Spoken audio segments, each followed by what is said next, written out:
de mi pobreza en cuanto a don dinero, soy un digno musiquero que nací para cantar, así para alegrar este mundo con esmero. Aunque no soy estanciero, tengo ganas que gastar.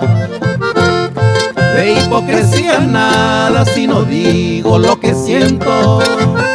No ocupo regimiento que deshonra la verdad.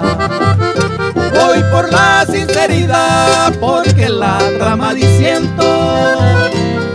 Y no me conforman cuentos y también la falsedad.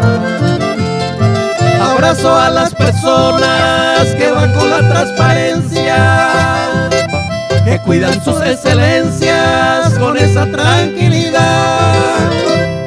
Desecho la mezquindad porque hiere la conciencia. Además de la clemencia, aparta su caridad.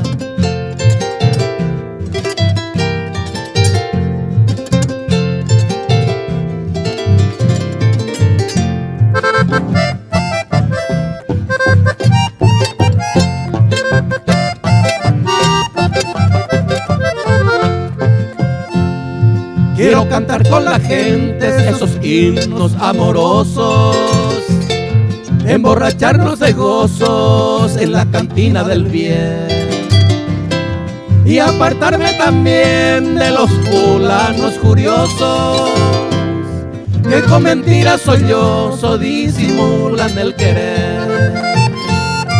Si los picaflores pueden disfrutar en los jardines, con vacío maletines acarician por doquier.